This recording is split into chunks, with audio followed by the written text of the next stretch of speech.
Welcome once again to another broadcast of megamedia.org. I'm your host, Rob Harper, along with Andrew Chiaravalle. Our guest today is longtime television host and ordained minister, Cynthia Garrett. In 1999, she became the first African-American woman to host a network late-night show on NBC. She currently hosts The Sessions with Cynthia Garrett on the Christian broadcast network TBN.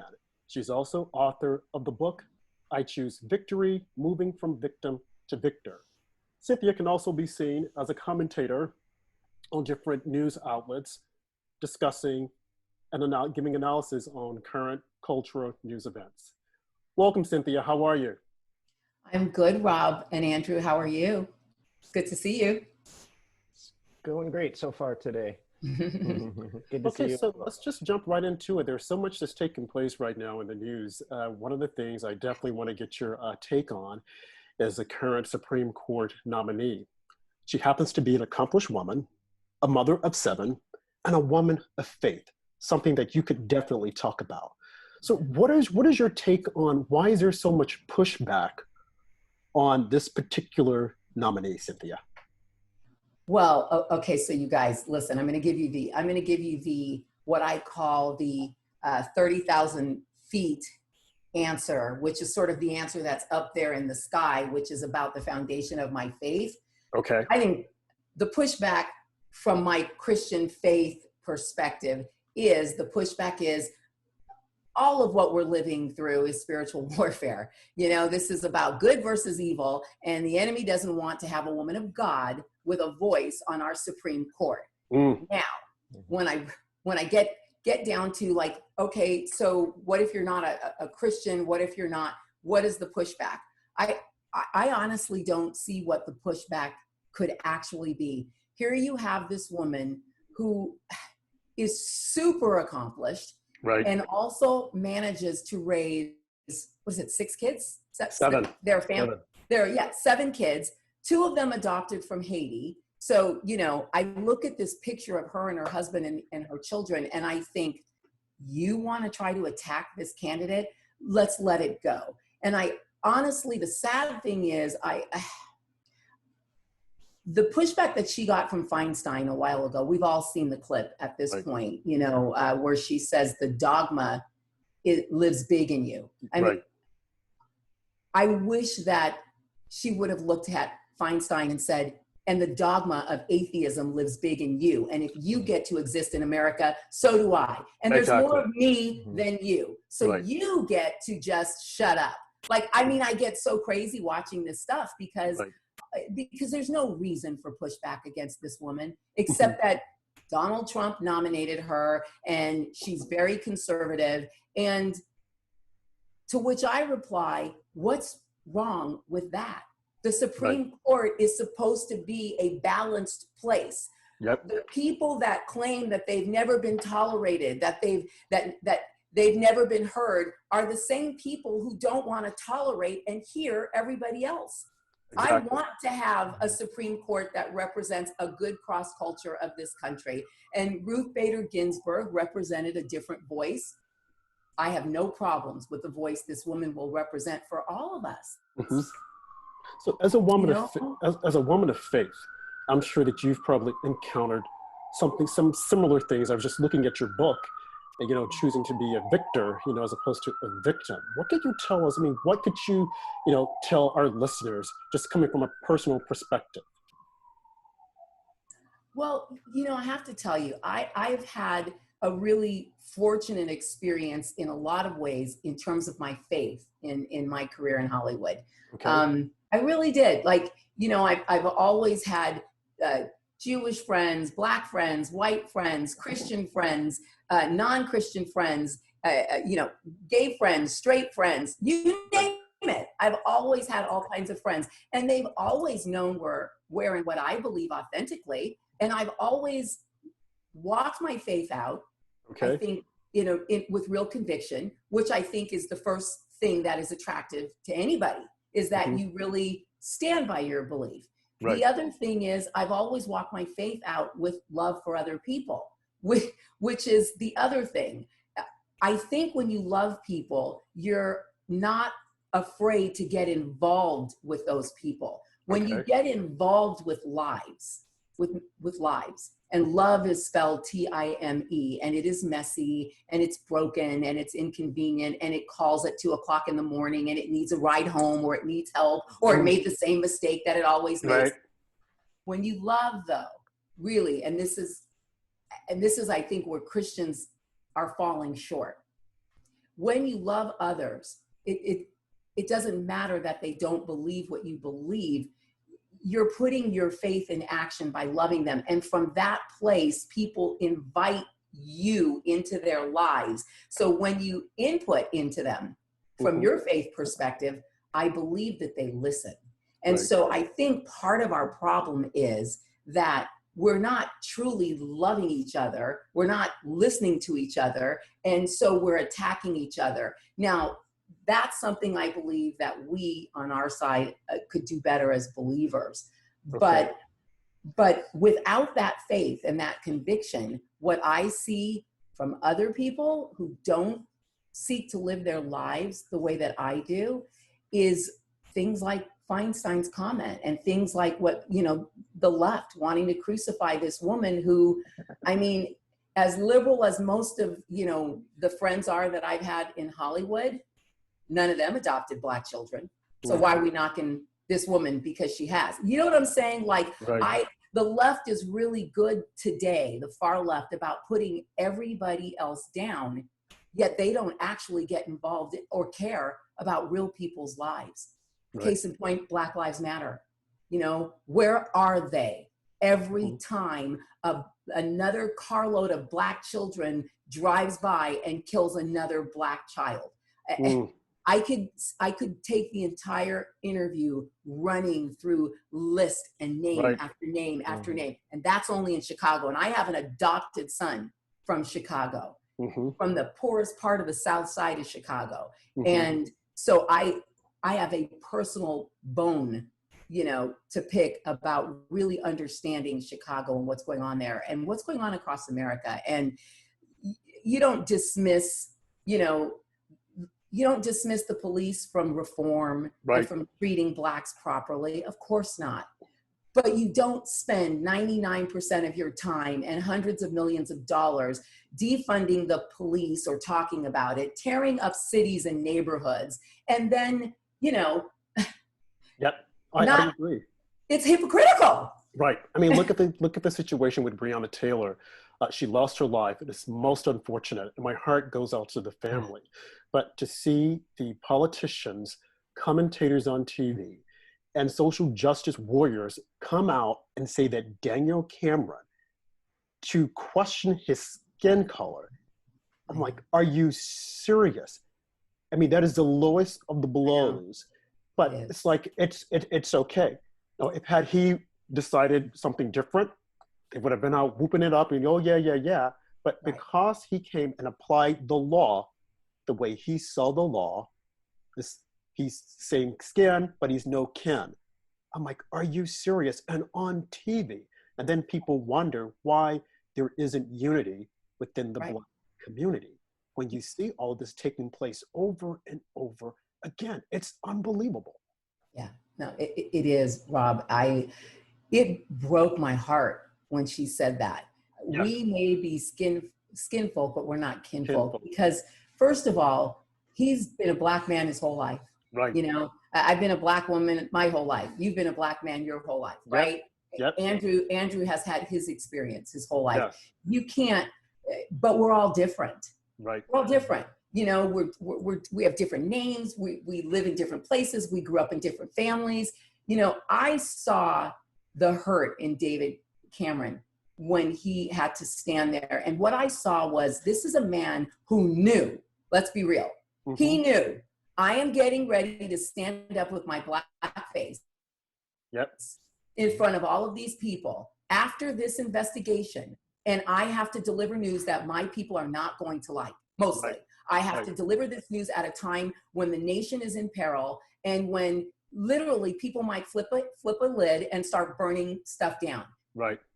That could not have been easy. I don't believe he took that responsibility so lightly, or that he just figured, I'm just going to sell out and I'm going to hurt people. I don't, and so for me, those kind of comments are indicative of a really bad problem that we have in our nation. It's, you know, the word used to be Uncle Tom, right? You know, yep. and so now we just cancel people, you know, we cancel culture. Yeah, so she canceled his blackness, basically. And, you know, my first thought was, who died and made you the black police? You know, like, who, you know, like, you don't speak for me, lady, and I know I'm black, you know, and I know I probably do more for black people than she does. Because if I died tomorrow, there would be a funeral filled with young black 20 and 30-year-olds that I have adopted into my home and my heart, that we have mentored, nurtured, paid for, and everything else. And that's my personal story most people don't know about. So when other black people get on this bandwagon, I find myself looking at them going, what have you done lately for black people? Really? Why aren't there more people like you being heard and seen on TV nonstop? I mean, I know that I have the show with Andrew and we try to break down the news and on Periscope, but you have the voice, and I've seen you on Laura Ingraham, which gave me the idea. Let me reach out to her, because what she's saying, many people need to hear. Why can't you, why are they trying to silence those voices? One of my best friends, actually, someone I've stood with for years through many things that are not, you know, a part of my lifestyle or things that I believe, but I love him and I don't judge him and I'm his friend.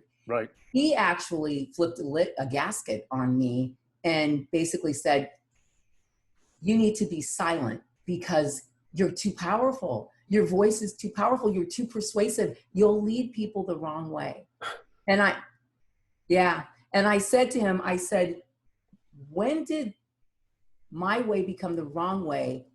Because I'm speaking truth. Oh, I get it. The right way is only right if I lead people your way, which right now we are divided politically. And I am more conservative than him. I am voting Republican. I am all of the above, right? And to be honest with you, Rob, I think that, first of all, thank you for thinking that my voice needs to be heard more. I mean, I walk through the doors God opens, you know, I think that my truth and my peace is really bigger than a political party. Maybe that's why it's hard for a voice like mine to get out there, because at the end of the day, we don't have a black or a white problem. We don't have a Republican or a Democrat problem. We have a God and morality issue. We have a love issue, big time, big time, you know, and somehow the far left has bamboozled a generation of young people into thinking that they're going to be the savior. And you guys and I know there are no saviors in humankind. No other human being can save me. This really becomes the foundation of my book, I Choose Victory. I have been, you know, I was sexually abused as a little girl. I was raped as a teenage girl. I've been, you know, sexually abused and assaulted all through my career in Hollywood. I mean, you just get used to it as a decent looking woman, the male sort of crossing the lines. It just, you slide it off, you keep moving, right? I've dealt with all of it. I'm a cancer survivor. I had a horribly abusive first marriage.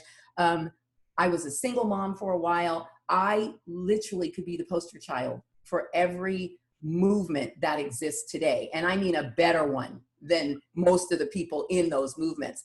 But the reality is, one of the things I realize is that these movements they're great to a point. They're giving people identity. So, you know, other people who've been through things to kind of, you can work it out, you can talk it out, but at the end of the day, a lot of these groups become your identity. They don't offer solutions to move forward with your life. They offer platforms and podiums to just be angry about. And to me, all of that is about creating, growing, and nurturing victims. My My dad became the first Black man to own banks in America. Right. In the early 60s, during the civil rights movement, when Blacks and whites were still heavily segregated in the South, he owned 7 white banks and savings and loans across the state of Texas. How did he do that? He did that because he built a real estate empire in California. My mother's face is as white as Andrew's, okay? And my mom and one in particular business associate of my father's would pretend to be the front faces of his real estate and banking empire. And in Texas, my dad and his business partner, my Uncle Joe, would disguise themselves as a chauffeur and a janitor to get into their own board meetings, because that's just what it was. Yep, I've heard stories like that, yep. Yep, that's what it was. So racism destroyed him. Racism, as led by a bunch of Southern Democrat politicians, landed him in front of McClellan's Senate Investigations Committee. And McClellan's buddies were guys like James Oliver Eastland, men who helped Joe Biden get where he is today and who mentored Joe Biden. So when I take the time, which you don't often have on a Fox News hit or something, but when I really take the time to explain why I feel the way I feel, I have had some really liberal friends of mine go, whoa, I had no idea. And I'm like, I'm not just saying to Black people who are watching, like, you gotta wake up to this party, because anybody is paying me or asking me. I'm saying it because I have personal experience, and it has impacted my family for generations, personally, financially, mentally, emotionally. To me, the Democratic Party is the party of systemic racism. Now, that is not to say it does not and has not existed in the Republican Party. I think human beings are notoriously flawed on all sides of the equation. However, we have this president who, yes, he may say the wrong thing sometimes. And he's not perfect. He is not perfect. Right. However, I look at his actions. I don't really care about the rest, because none of our presidents have been perfect. You know, Obama was flawed, and he's Black, and I don't just drink the Kool-Aid because a person is Black. I'm going to look at them in total, just like I look at Donald Trump in total. But when I look at him in total, I see more for us as people who love this country, as Black people who want to participate in the fabric of this country, in capitalism. You know, I looked at my husband last night and I said, does capitalism just not work anymore? What is wrong with people? No, capitalism still works. People just don't work. Right. That's the problem.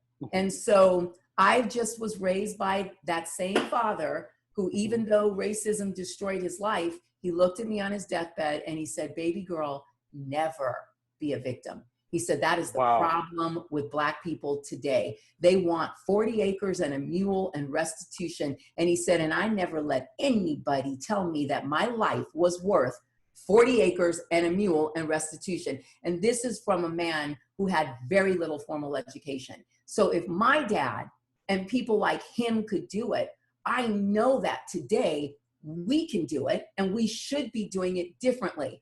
And the way that you do it differently is to refuse to be a victim, to refuse to accept the narrative in your mind, to refuse to hang around with people or hang out with political parties that say, you know, we're going to help you.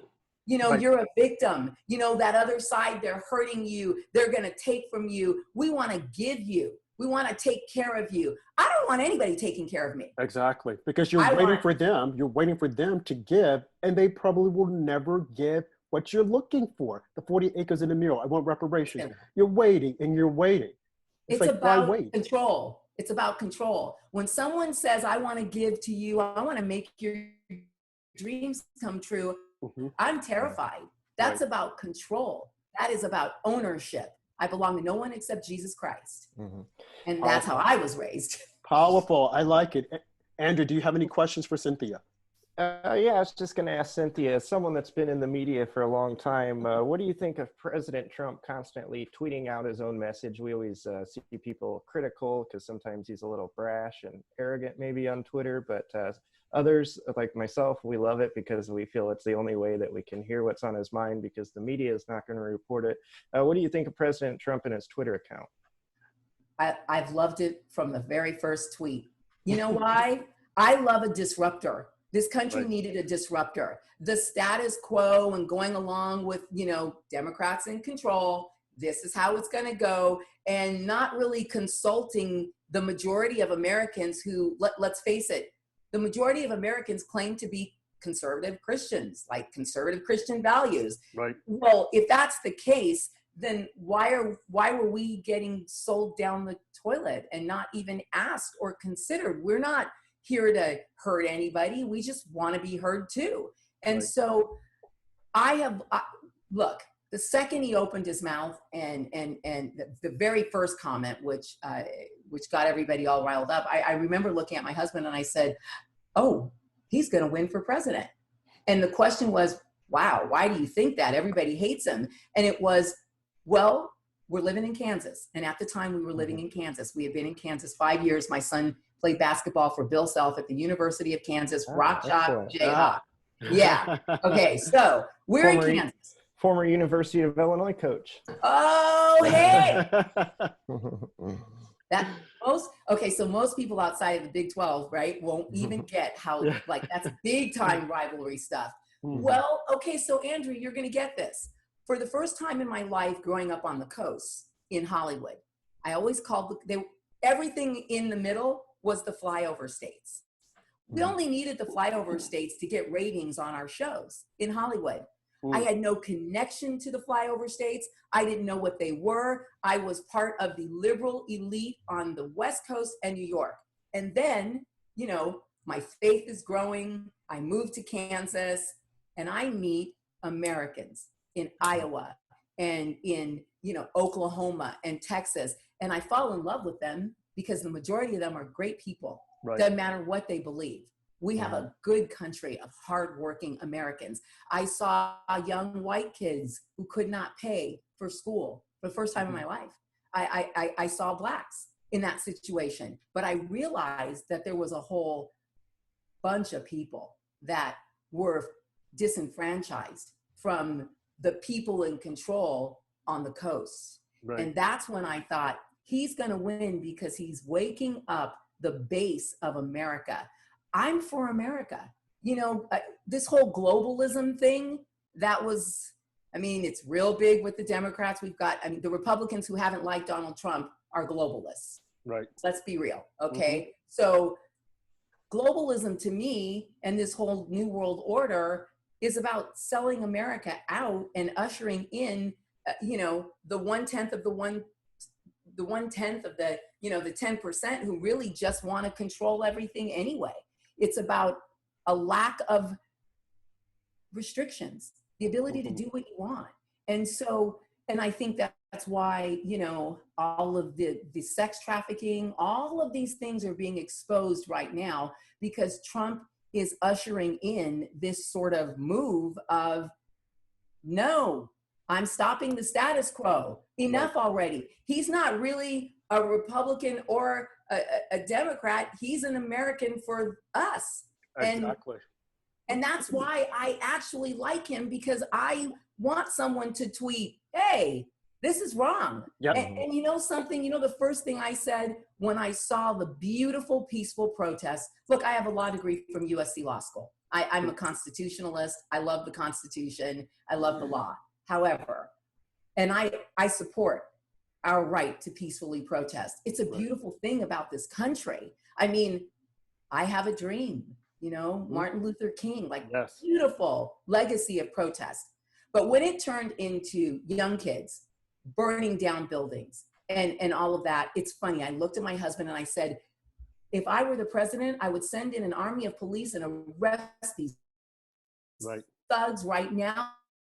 This is horrible. It's Right. horrible. Two wrongs don't make a right. We need to get justice for George Floyd in the right way, not Right. the wrong way, or it's going to completely destroy the man's legacy. And Absolutely. then Trump made he tweeted his tweet. It was out of context, the way it was used and abused. Right. But he did use the word thugs, and he was correct. Right. Mm-hmm. You know? And so we just don't want to call it as it is. But I'm Sure. not afraid to call it as it is, because I figure if God gives me a platform or a podium, look, nobody in our country needs more talking heads who are uttering the rhetoric on the right, uttering the rhetoric on the Right. left. Mm-hmm. We need people who are not afraid and not invested in anything except truth and seeking truth. And so That's powerful. Well, we're coming up on our quit time. The lid, as Biden likes to call it. We're coming up on the lid. And, Cynthia, I can't thank you enough for coming on the show. We want you, again, we want you to come back, because there's so much, I think, that you could share with our viewers and our listeners, your experience, and a voice, like I said, we don't hear a lot of. And I think we need more voices, be it black or white. Your voice happens to be black, and I think we need that right now. We need that voice to be heard. So before we put our lid on it, we definitely want you to tell us a little bit about your book. You've spoken about it. I Choose Victory, Moving from Victim to Victor. How did you get involved? How long did it take you to write the book, and why now? Well, I wrote a book before. My first book came out a few years ago, and it's called Prodigal Daughter, A Journey Home to Identity. Yep. But I realized that Prodigal Daughter is really the detailed sharing of my story and the lessons I learned in my story. In the Christian faith, we would call it my testimony, right? Yep. Well, at a certain point, I was just sitting one day talking to God, to be honest with you, saying my prayers, and I said, Lord, you've given me so much. I could be a victim, but you've shown me how not to be. And it came to me just like that, where I really felt like, the Holy Spirit of God said, yeah, now it's time for you to share the tools that you've acquired through your life experiences with others, because most people don't choose to be victims. They just don't know how to choose victory. Right. And so this book is about teaching people how to choose victory, and it looks at the war zones of our life, the personal war zone, the spiritual war zone, and the political war zone. And I will tell you, the only reason, and then the last one, of course, is the victory zone, where you actually have made the choice, and now how do you walk in the choice? Because when you've lived as a victim in your mind and in your heart for so long, it's very difficult to actually walk in your victory. Right. And so sometimes we need conditioning, and we need tools for that also. And so the reason why we are a nation as we are today, I really believe, is because broken people break other people, and we are a nation of broken people that won't do the work on themselves as individuals first to become a collective of whole, healed, healthy human beings. And that's the deeper problem. And I'm really proud of the book, because I feel like it has very powerful truths and insights, but I am nothing if not transparent. Mm-hmm. I share my own journey, I share my own messes, and I share my own, struggles, because honesty is usually the thing that attracts me to people. Right. And where can our viewers find your book? You can go bookstores near you, or Amazon.com. Yeah, okay. or you can go to ichoosevictory.com, and you can order it there as well. Great. Well, thank you for joining us. Again, we would like to have you on again. We want to have you on again. We'll definitely reach out to you. And enjoy the rest of your day. You've been listening to Rob Harper and Andrew Chiaravalle on megamedia.org with our guest, Cynthia Garrett. Thank you. Thank you. Thank you, Cynthia. Thank you, guys.